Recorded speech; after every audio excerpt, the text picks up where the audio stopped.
kita selang-sang selain demi kematian ibu aku bersemangat lamai tangan kompongan tu bengki atu lah ma ibadah makanan tatema apa dulu di itu buat pira-pira acara tu lata oleh lantai makanan tatema mari di sana pembukaan tu sementara berlangsung maafin warna ibadah lah napanata DPS Gereja Toraja Sisola Majelis Gereja Toraja Jemaat Bahwa maafin taluna ungkapan hati dari keluarga maafin taluna istirahat batu penutup yang tentu batu kira-kira honoran tu lah taloi selang-sang dan tema karam tu tema na lapor sang lai kolam baku majelis gereja dalam hal ini badan pekerja sinode yang akan memimpin kita dalam ibadah penghiburan pada sore hari ini di Persilapan.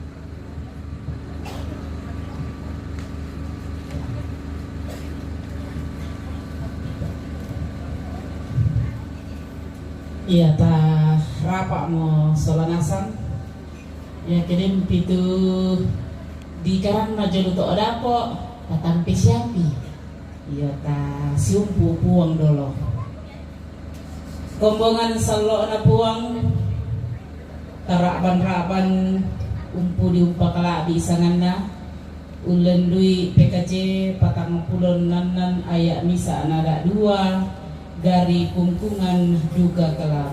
Thank you.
Saudara kekasih dalam nama Tuhan, kita rasakan ibadah penghiburan perkualan pada sore hari dalam satu pengakuan pertolongan kita adalah dari Allah Bapa pencipta langit dan bumi. Kasih karunia dan damai sejahtera dari Allah Bapa kita dan dari Tuhan Yesus Kristus menyertai kamu sekalian.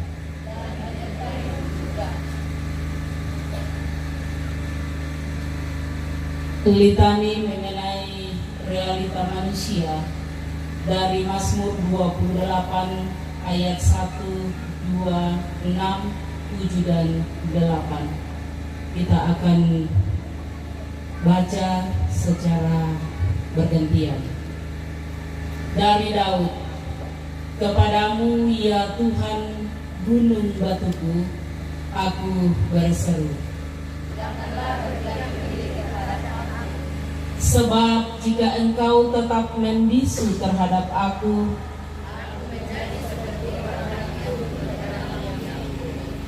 dengarkanlah suara permohonanku dan mengangkat tanganku. Terpujilah Tuhan karena Ia telah mendengar. Tuhan adalah kekuatanku dan perisaiku. Kepadanya hatiku percaya. Aku tertolong, sebab itu beria-ria hatiku. Dan dengan nyanyianku aku bersyukur kepadanya. Tuhan adalah kekuatan umatnya. Dan benteng keselamatan bagi orang yang diurapinya. Amin. Ya Tuhanku, kuatkan imanku.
Dipersilakan secara berturut-turut solo dari keluarga dan disambung pujian dari PKB Jemaat Bak. Dengan kasih dipersilahkan.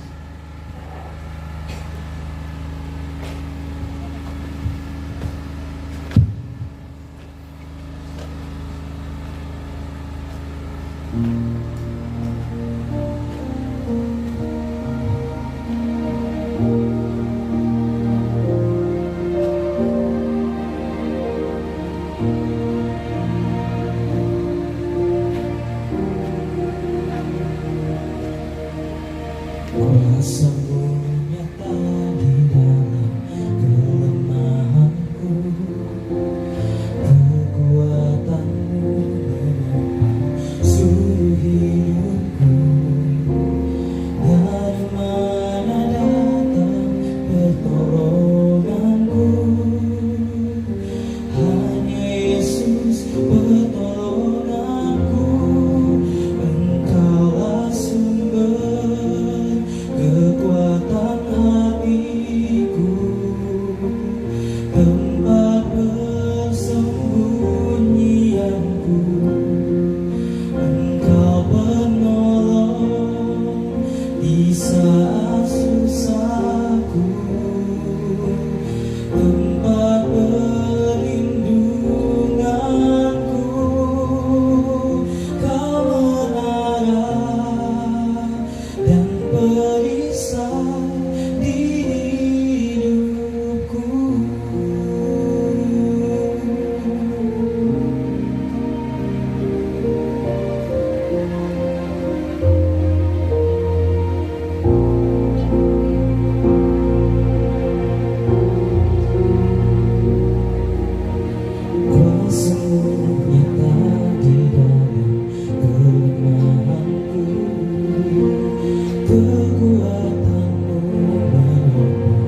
seluruh hidupku. Dari mana datang pertolonganku? Hari Yesus pertolonganku, Engkaulah sumber kekuatan hatiku, tempat persembunyianku. Engkau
Ibu, saudara kekasih dalam Tuhan, seluruh keluarga, anak cucu dari kekasih ayahanda kita, Kakek Dito, kita bersama-sama baca merenungkan firman Tuhan. Sebelumnya mari kita tunduk kepala, kita tenang, kita berdoa.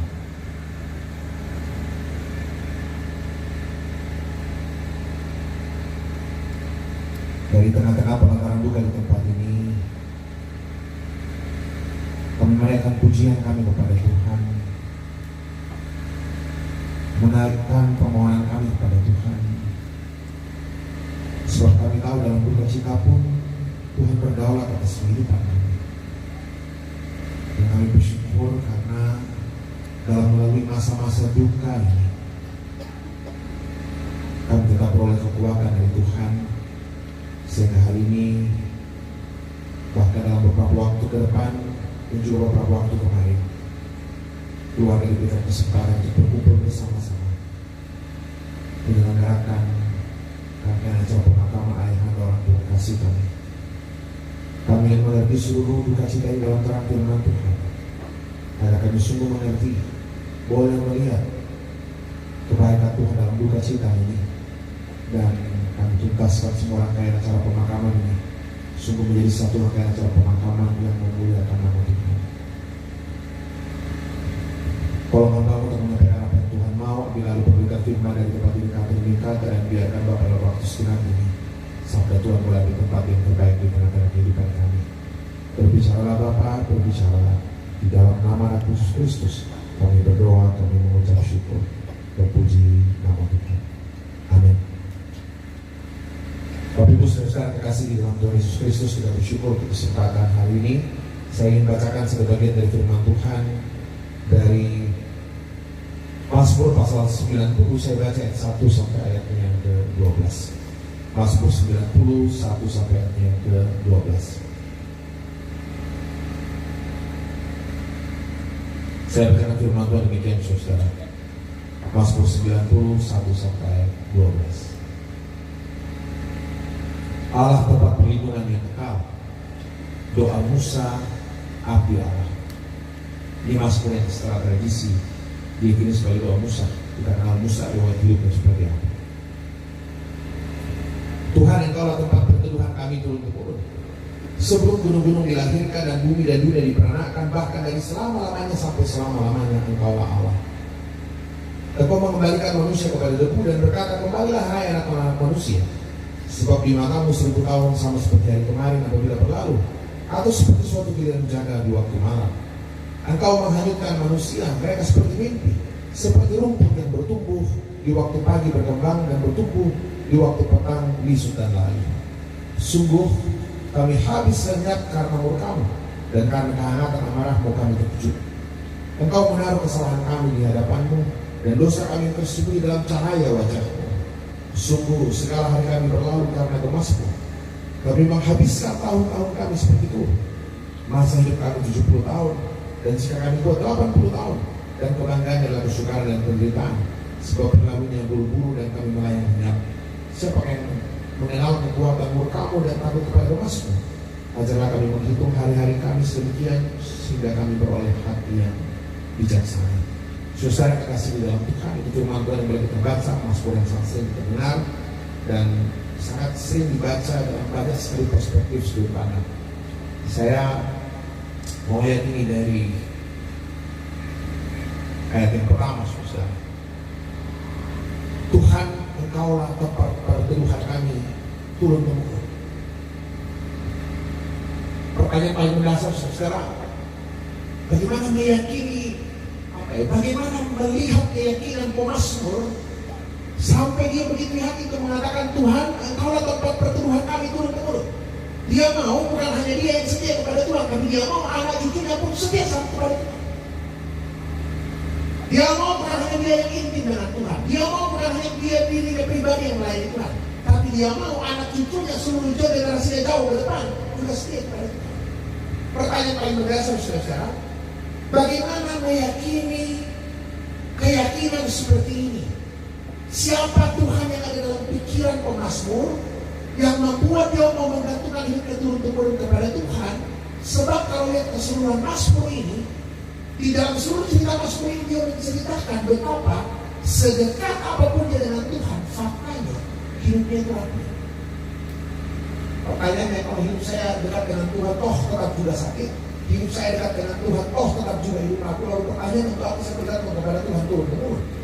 Kalau ternyata hidup dekat dengan Tuhan tidak membuat hidup kita bebas dari persoalan. Nah, kalau baca Mazmur ini saudara luar biasa. Dia bilang apa? Tuhan di hari-hari yang seperti untuk hari ini yang sebentar dia hilang. Hidup dekat dengan Tuhan tidak membuat kita hidup kita jadi seperti jalan stainless yang kuat, tidak merasa sama tidak besar. Dan kalau Bapak baca cerita ini adalah pengakuan seorang hamba Tuhan yang begitu intim dengan Tuhan. Siapa hamba Tuhan yang lebih sehebat Musa? Luar biasa. Tapi meskipun dia sangat intim dengan Tuhan, dia juga mengaku sedekat waktu Yesus menghadapi soal Tuhan. Saya tetap berhutang. Hidup seperti rumput yang hari dia sebentar lihat satu mami yang membayangkan. Jadi kalau dipikir membayangkan di pengakuan Musa, saudara, saya bilang kalau Musa dipikir tidak ada hamba Tuhan lebih hebat dari Musa. Bapak ingat kan? Musa ini luar biasa. Dia angkat tongkat laut terbelah. Bapak apa itu sudah? Dia angkat tongkat laut terbelah. Bapak lihat sendiri. Waktu dia, ingat ya, waktu Musa mengambil perempuan itu sebagai istrinya, kemudian perempuan itu sebagai istrinya dan saudaranya Miriam marah mengata-katai Musa, sejujurnya gara-gara ya, Musa. Tuhan bilang ini sama Musa, Tuhan bilang ini sama Miriam, saudara Musa. Miriam, pindah ke bahan kali itu Musa. Mau untuk bukan ya? Tidak tahukah engkau, tidak ada seorang hambaku yang lain pun yang bisa berbicara denganku muka dengan muka. Itu Tuhan yang bilang, bukan orang lain yang bilang. Tuhan yang bilang, pindah ke bahan kali, nanti kesiluman aku lah, tamu bisa kali.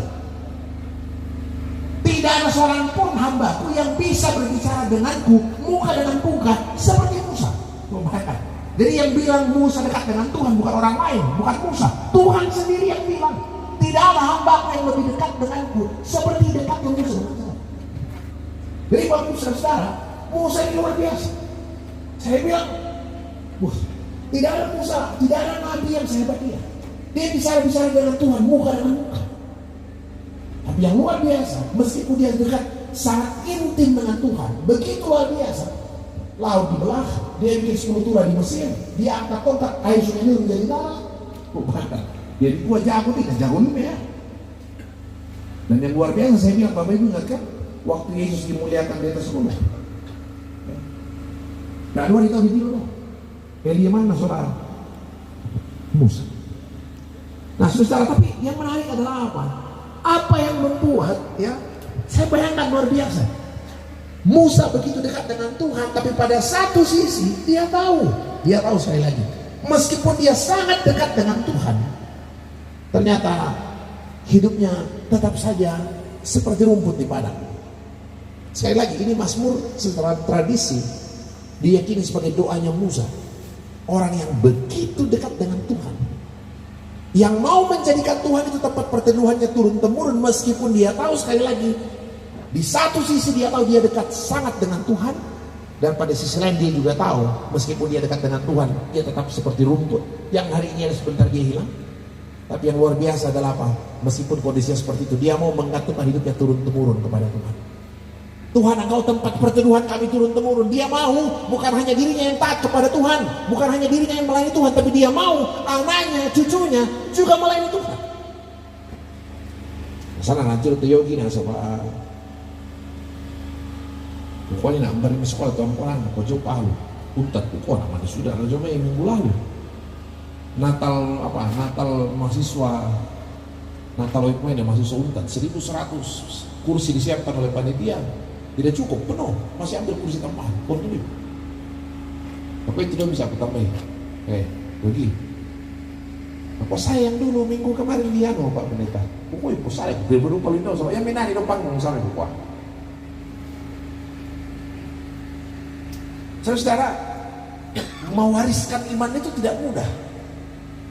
Ya, kalau dalam dunia bisnis, ya ini penelitiannya, 85% dari konglomerat, orang-orang super kaya itu, 85% dari konglomerat itu generasi pertama. 85% konglomerat itu generasi pertama. Artinya apa? Setelah generasi kedua, susah malah jadi konglomerat. Tidak banyak pengusaha yang sehebat ayahnya. Karena memang tidak mudah mewariskan. Tidak mudah. Apalagi kerang pemiloko.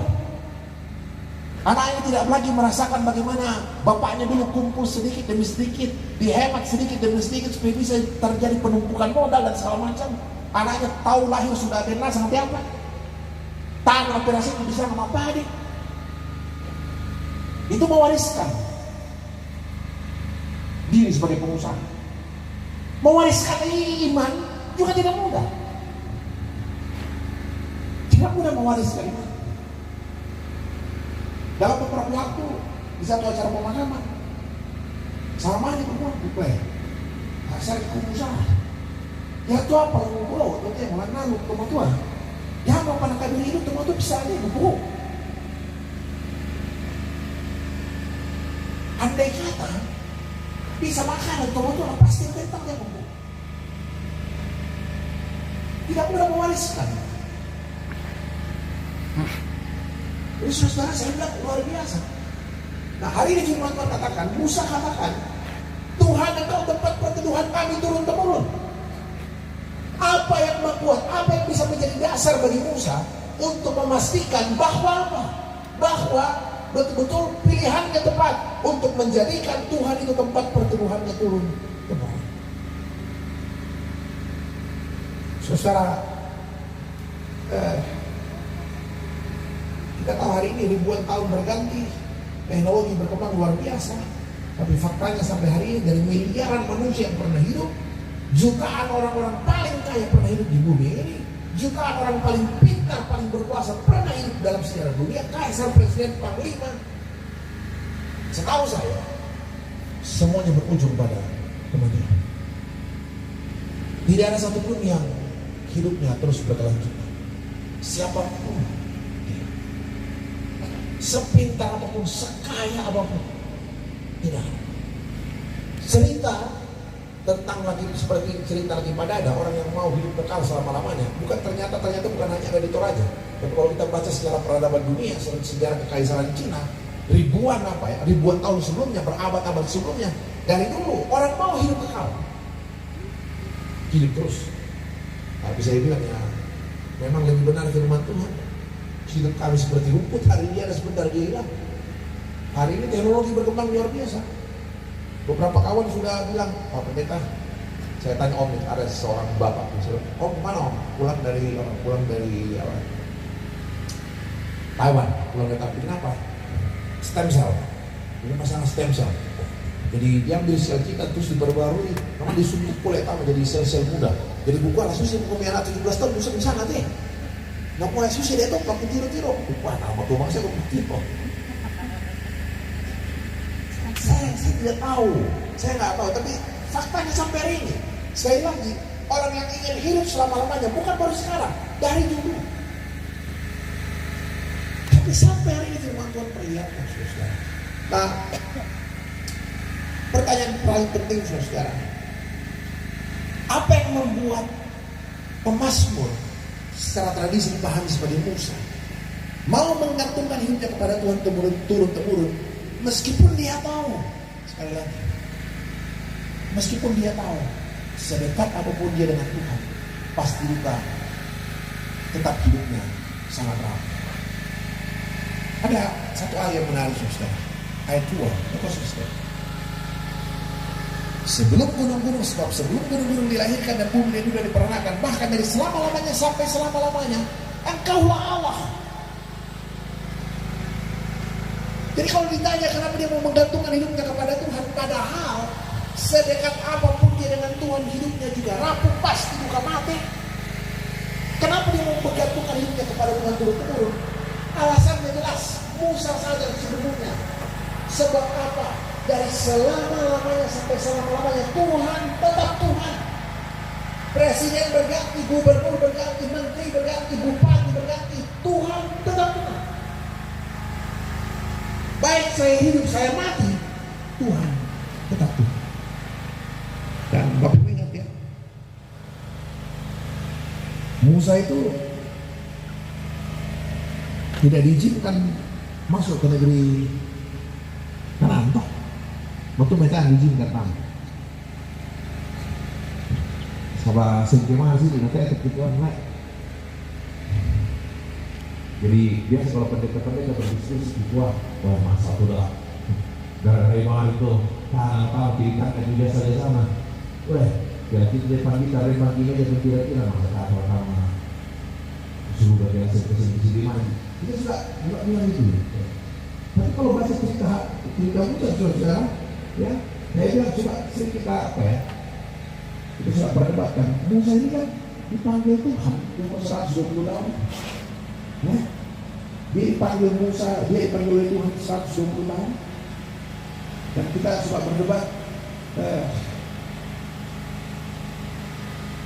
Kenapa Musa tidak diizinkan masuk? Satu kali kami dalam percakapan ngobrol pendeta-pendeta pengukuhan nih. Dalam untuk persoalkan yang sama sedangkan Musa kalian tak asyik protes sih. Musa itu tidak marah.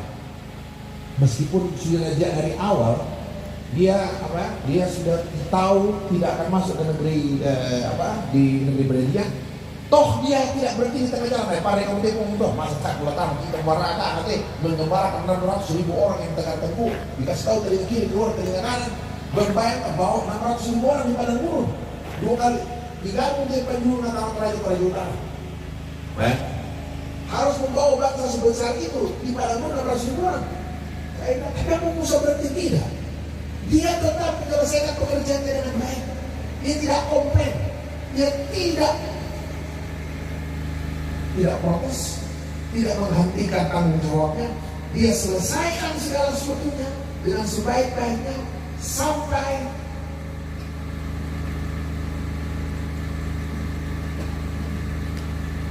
batas waktu yang Tuhan perkenankan. Ketika Musa pernah mati, di sini kaya. Hari tadi kau bunuh itu. Hari tadi kau bunuh. Kalau baca kitab Ulangan, di situ dikatakan menjadi kemarin kalau ngambil bayangkan nih, sebutan apa belum besok dari tadi Musa. Orang yang paling hebat, paling berjasa, dibuat direktur jasa. Yang kau bunuh dia yang baik dulu itu Musa karena orang itu Musa. Bunuh dulu Tuhan. Tapi coba lihat, siapa yang mengangkat Musa? Dia mati seorang diri di Gunung Nebo, kamu kaburi. Dia seorang diri, tinggal seorang diri. Alkitab mengatakan, tidak tahu kuburnya di mana, sebab yang memakamnya dia malaikat Tuhan. Dia seorang diri. Bayangkan kamu deh, dia sebut mengatakan bayangkan. Ketika nenek dia Musa mau proses mengatakan di kuburnya dia. Kung baru nanti kita kepada suara kita kemampuan kita kita akhirnya bisa tapi saya bilang kenapa Musa tidak protes? Dia mati seorang diri, dia tidak masuk ke negeri Kanaan. Kalau berhitung jasa sudah dia orang paling berjasa, tapi matinya seorang diri bisa lah. Kenapa? Saya bilang sekarang kalau membaca kitab Ibrani yang 11, saya bilang luar biasa. Sebab dia mengenal Tuhan dengan benar. Tuhan dari selama-lamanya akan tetap Tuhan. Dan saya katakan, benar keyakinan Musa? Benar. Benar keimanan Musa? Benar. Sebab apa itu? Kita ingat ribuan tahun setelah Musa, pada zaman Yesus Kristus, kita ingat cerita itu. Ribuan tahun setelah Musa, pada zaman Tuhan Yesus, ketika Tuhan Yesus dimuliakan di atas gunung, yang cerita itu, Matius 17 dan beberapa bagian dalam Injil yang lain. Ketika Tuhan Yesus dimuliakan di atas gunung, ada 2 wajah di sampingnya Tuhan Yesus. Ada 2 muka di situ yang bercakap-cakap dengan Tuhan Yesus. Siapa? Elia dengan Musa. Ada teman bilang, oh jadi dia Musa jelas sembilan dulu surga itu. Oh iya, kaitan yang pertanyaan apa? Jelas sembilan dulu surga. Oh, jadi tak ada merah tu lah. Kalau ada jelas di bumi, jelas di surga, kalau dia itu. Nah, sama-sama saya bilang, benar keyakinan Musa, benar luar biasa. Terbukti memperlihatkan betapa apa keyakinan Musa luar biasa. Dari selama-lamanya sampai selama-lamanya Tuhan tetap Tuhan. Dia Tuhan pada saat saya masih hidup, dan dia juga Tuhan pada saat mati. Saya mati. Dia Tuhan ketika saya hidup, dan dia juga Tuhan ketika saya hidup. Tuhan itu pemegang kedaulatan tertinggi. Tuhan berdaulat untuk kita, bukan hanya ketika kita hidup, tapi bahkan ketika kita mati, Tuhan. Dan saya selalu katakan, inilah dasar iman Kristen yang paling mendasar. Ya, saya dalam beberapa kesempatan pemilihan majelis gereja saya selalu sampaikan, itu keunikan iman Kristen. Walaupun gereja lainnya tegas sekali. Belakang, setiap orang yang meninggal dalam Tuhan, dalam Yesus Kristus, dia berada bersama-sama dengan Tuhan. Oh, dan anda, si Sola pun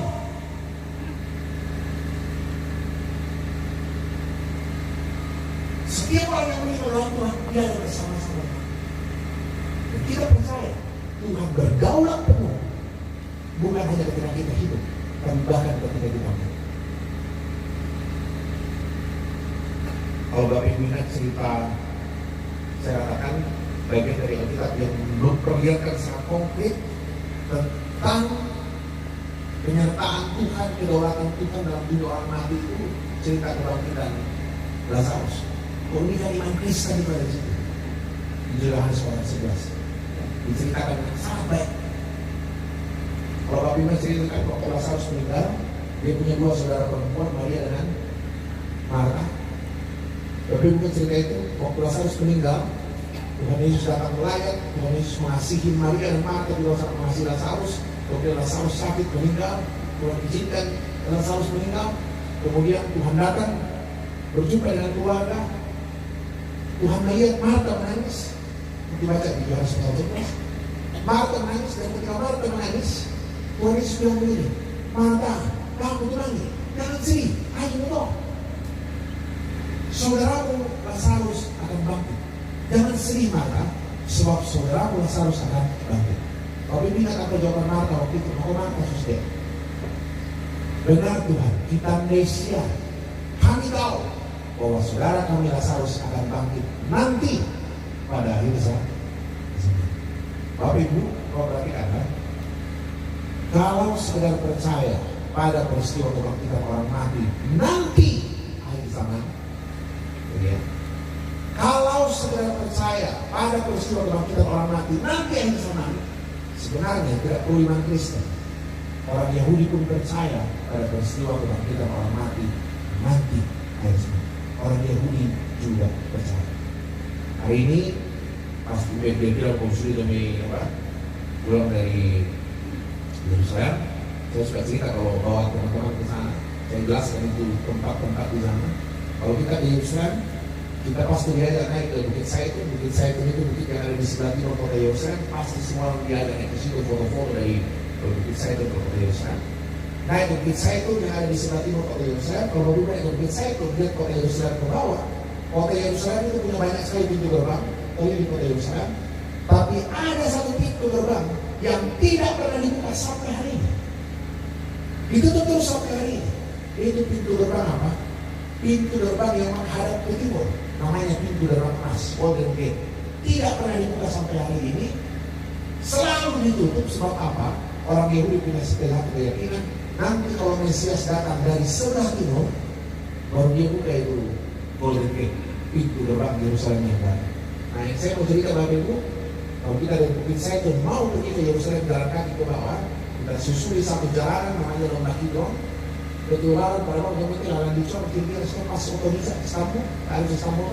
Kita jalan kaki ke bawah melewati Lomba Kidron, itu Lomba Kidron dari Bukit Zaitun ke kota Yerusalem.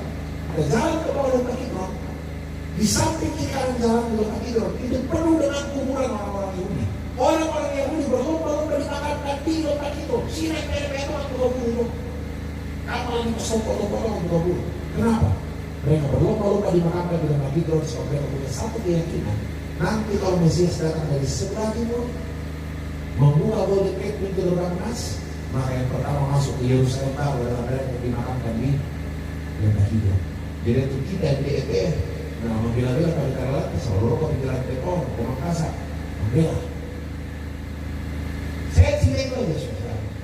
Jadi kalau saudara percaya bahwa kita orang mati nanti yang sama, tidak perlu iman Kristen. Orang Yahudi juga percaya bahwa kita orang mati nanti yang sama. Makanya waktu Natal mengatakan kita misional, kami tahu Tuhan dia akan mati nanti yang sama. Apa jawab Tuhan Yesus? Bukan nanti, tapi hari. Yesus pergi berdiri depan pakannya Lazarus. Dia berteriak, Lazarus yang sudah 4 hari meninggal itu keluar dari dalam. Saya suka tanya pisang sama anak-anak katekisasi buat lihat Lazarus termakan di pemilik mati poli atau tahu kan? Menurutnya, coba anak-anak lihat Lazarus termakan di pemilik mati poli apa? Ada yang bilang mati boleh Pak Pendeta. Kau berarti mana mati boleh itu kedua di mati orang berberat. Wow, orang boleh. Kau berarti tak mau mati, mereka tak mau mati, berarti apa juga ya? Masalahnya kira-kira mau mati lagi yang saya pergi ke rumah Lazarus di Betani, tak tahu Lazarus itu. Jadi gimana Pendeta? Saya bilang ya tidak ada di Alkitab, tapi secara tradisi disebutkan dia menikah, dia masih melayani. Dia masih main dengan 2 saudara yang berada mata kemudian dia meninggal. Tapi sebenarnya pertanyaannya bukan itu. Pertanyaan paling mendasar sebenarnya adalah kalau kau memang Lazarus harus mati lagi, kalau memang Lazarus tidak mati dalam Lazarus itu apa dibangkitkan hari ini? Kalau kau memang harus mati lagi, kan saya tidak Pedro nikah mati di pokok-pokok kita itu pasti memilih kok kemudian kau nggak tahu kan? Kenapa harus dibangkitkan? Kalau kau memang harus mati lagi, saya bilang sederhana. Lazarus harus dibangkitkan hari ini untuk memperlihatkan kepada kita bahwa apa? Kedaulatan Tuhan atas dunia orang mati bukan soal nanti, tapi soal hari ini. Makanya Mazmur 139 mengatakan, ya Tuhan, kemana saya dapat pergi menuju rohmu, kemana saya berlari dari hadapanmu, saya ke ujung langit kau ada, saya ke ujung laut kau ada, bahkan saya bawa tempat tidur ke dunia orang mati pun, di situ pun engkau. Dan buat itu dasar iman Kristen yang paling kuat harus kita pegang sama-sama. Kita bersyukur karena ayah anak kasih Tuhan karunia umur yang panjang. Karena orang 5, orang 7 kan kurang lebih seperti itu. Banyak sekali anak cucu Tuhan sudah karuniakan. Anak cucu yang sudah mau melayani di gereja. Saya pikir satu hal yang luar biasa. Ketika orang tua mampu mewariskan iman untuk generasi selanjutnya. Dasarnya satu hal, Alkitab melihatkan iman itu harus diwariskan. Kita mau bukan hanya orang tua kita yang bergantung kepada kita, tapi seluruh anak cucu yang juga mau menjadikan Tuhan tempat pertumbuhan mereka turun. Kita percaya Tuhan adalah Tuhan tempat untuk selamanya. Tuhan yang sudah menyertai ayah anda sebagai Tuhan selama ini 2 tahun, mengaruniakan kehidupan yang panjang baginya, juga adalah Tuhan yang sama yang meneruskan penyertaan pemeliharaannya untuk seluruh anak dan cucu. Kita selesaikan semua acara pemakaman ayah anda di sini dan sebaik-baiknya. Dan kita percaya karena kasih setia Tuhan akan terus selalu menopang dan memelihara dalam semua kita kehidupan keluarga ke depan. Tuhan menolong, Tuhan memberkati kita sekalian. Amin.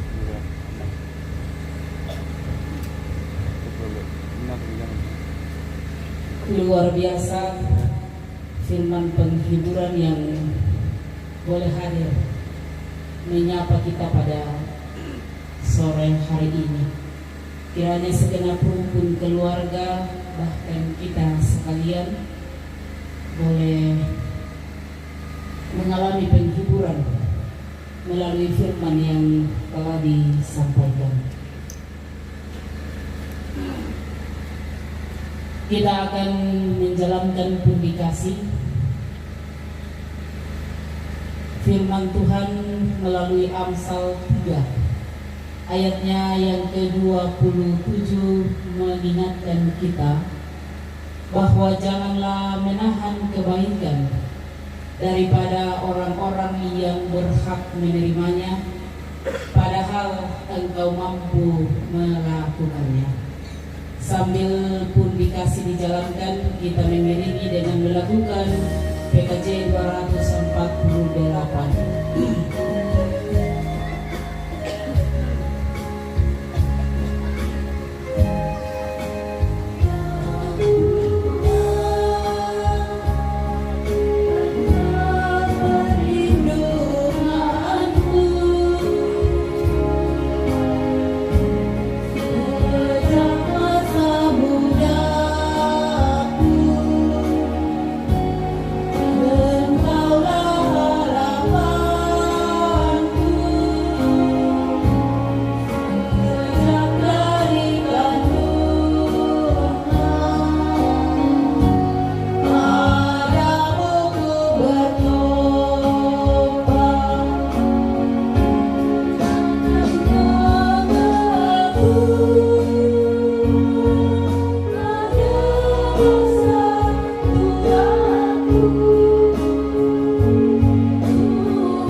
Pujian dari PWGT Jemaat Bapak-Bapak, disambung pujian keluarga, dan setelah itu disambung lagi dengan pujian dari anak cucu.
setia, pujian keluarga, baru anak cucu.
Saudara, mari kita menaikkan doa syukur dan syafaat kita. Mari kita berdoa. Terima kasih Tuhan, Engkau berkenan untuk semua rangkaian ibadah pada sore hari ini. Biarlah seluruh puji-pujian kami, firman yang boleh diperdengarkan menjadi pengakuan kami betapa semua rangkaian acara pemakaman ayahanda, nenek kekasih, orang tua kami, seluruhnya kami letakkan di dalam iman kami kepada Tuhan Yesus Kristus. Engkau yang terus menyertai seluruh keluarga. Perkenankan Tuhan, Engkau memberikan waktu dan kesempatan terbaik. Acara demi acara, hari demi hari boleh dilalui dengan sebaik-baiknya sampai pada waktu pemakaman. Hari Sabtu mendatang boleh selesai dengan baik di dalam topangan kasih karunia Tuhan. Berikan waktu, kesempatan, cuaca terbaik. Berikan kekuatan, kesehatan yang cukup untuk seluruh keluarga. Dan juga cukupkan segala apa yang dibutuhkan. Dan biarkan bersama dengan seluruh jemaat, segenap kumpul keluarga besar, pemerintah, orang-orang tua kami di tengah-tengah masyarakat, semua boleh hadir bergandengan tangan untuk menopang keluarga dalam menjalani masa-masa duka dan menyelesaikan pemakaman yang ada dengan baik. Berkati seluruh anak cucu Tuhan, mereka dikuatkan menjalani semua proses pemakaman yang ada dengan sebaik-baiknya. Berkati majelis gereja di tempat ini, Tuhan memberkati majelis gereja, pengurus gereja dan seluruh jemaat bapak-bapak yang turut serta menopang keluarga. Demikian pun dengan seluruh pemerintah di tempat ini, segenap orang-orang tua kami, tokoh-tokoh masyarakat yang selalu hadir menemani keluarga. Tuhan memberikan hikmat, mereka selalu memikirkan apa yang terbaik untuk kedamaian, ketenangan di tengah-tengah seluruh kehidupan masyarakat. Tuhan, Engkau berkenan untuk setiap puji-pujian kami pada sore sampai malam hari ini. Engkau berkenan untuk persembahan yang boleh kami berikan. Tuhan berkati untuk kami pakai dalam seluruh pewartaan Zoom di dalam dunia ini. Dan kami berdoa secara khusus pada sore hari ini untuk kasih kami Papa Ani yang dalam kelemahan itu dan dalam proses pemulihan. Kami sebutkan namanya di dalam doa, mohon lawatan Tuhan sepenuhnya. Tuhan memberikan kesembuhan sempurna bagi kekasih kami Papa Ani. Terima kasih Bapak. Kami akan melanjutkan semua aktivitas kehidupan kami dan juga semua rangkaian acara pemakaman orang tua kami di tempat ini. Mohon penyertaan pimpinan pemeliharaan Tuhan. Dan ketika pada waktunya semua selesai, keluarga anak cucu akan kembali ke tempat masing-masing, Tuhan menyertai mereka dimanapun mereka berada. Ini kami Bapak, ini ucapan syukur kami, penyerahan diri kami, penyerahan seluruh beban duka keluarga termasuk semua rangkaian acara pemakaman ke dalam tangan kasih Anda.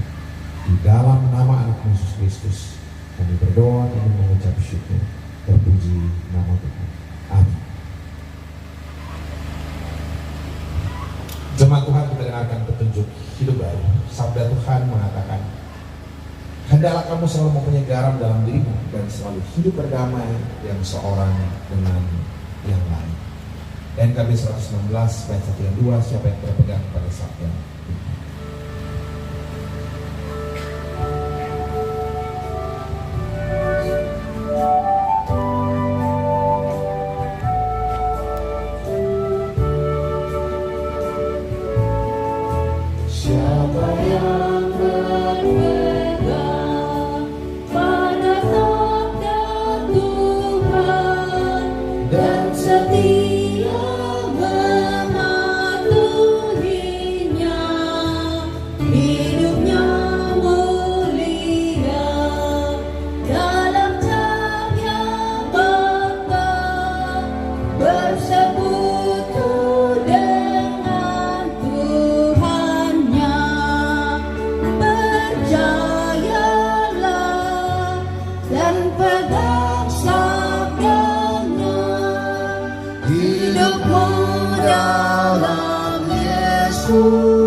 hilang cepat dari yang berpegang padanya.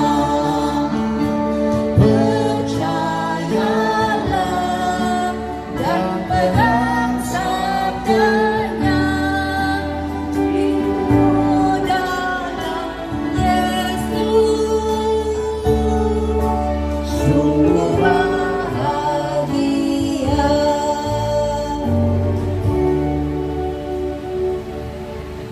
Saudara kekasih di dalam Tuhan Yesus Kristus, kembali dan pergilah. Pergi lanjutkan seluruh kehidupan yang Tuhan karuniakan bagi kita sekalian. Kita akan selesaikan sebuah rangkaian acara pemakaman orang tua kekasih, dan kita lanjutkan semua kehidupan ke depan hanya dengan mengandalkan Tuhan, menjadikan Tuhan tempat perteduhan kita turun temurun. Arahkan hati pikiranmu kepada Tuhan, buka hati dengan penuh kesungguhan dan kerendahan, terimalah berkatnya. Tuhan memberkati engkau dan melindungi engkau. Tuhan menyinari engkau dengan wajahnya dan memberi engkau kasih karunia. Tuhan menghadapkan wajahnya kepadamu dan memberi engkau damai sejahtera. Amin.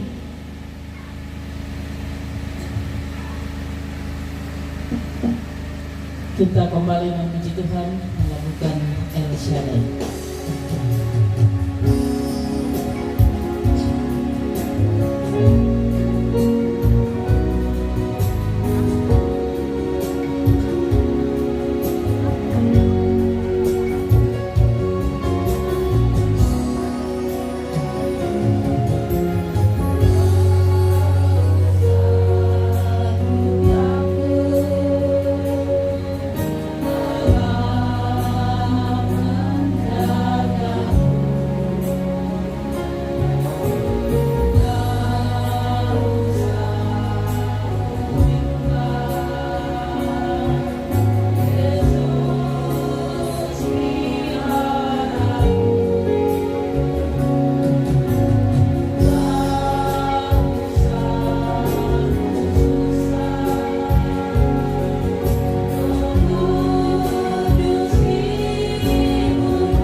bersama dengan pengurus OIG dan seluruh anggota jemaat Bapak-Bapak berduka cita bersama keluarga almarhumah Bapak Pasang Pabita yang sering kita sapa Kakek Dito.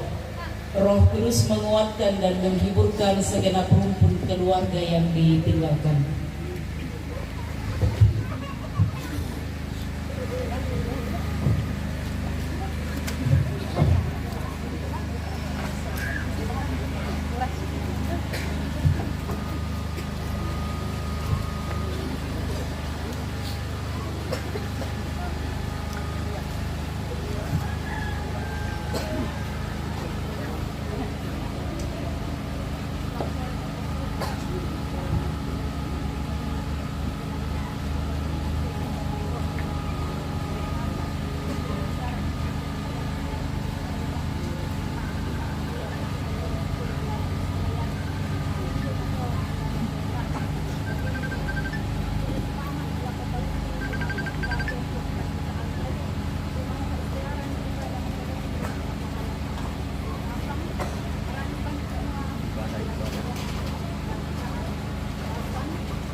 ibadah na abai tangana keluarga sia tangana kompongan kikua kuro semangat tu karena peserta Solanasam lah minta bagi acara penjuan yang itu ungkapan hati dari keluarga dan maka disepakati lana bawon ku sambut sana tapi kakek Abigail lako ande di Benuatu.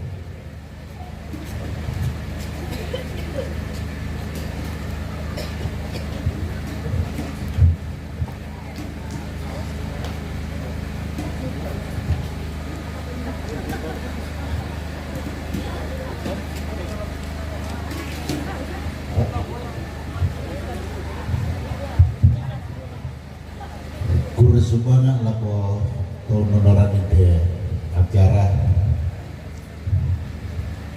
Tukua lagi siman Pak Sangroto Santore lame katapi Pak San Kamburan Pangan lanke tangan akan masusan tapi lako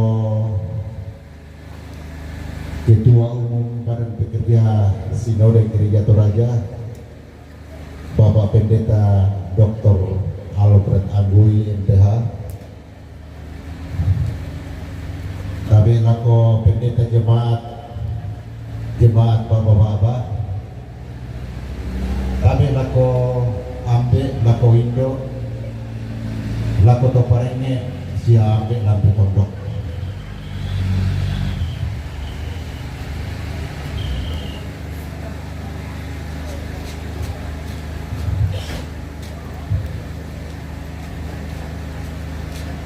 dan kada lana bukan Pak Pendeta ini kira-kira nasi sinte nakua katuan namintu tahu lalino kita akhiri dulu pemirsa ini iya kemelambi baterai sudah mau habis ini. Malayu tangga Allah ngamuinan nata emong kilanay paya kemai mama sena buang tak bulan nasi tak tubuh kita garis bawahi itu ipaya tomai mama sena puang tak bulan na sia tak tubuh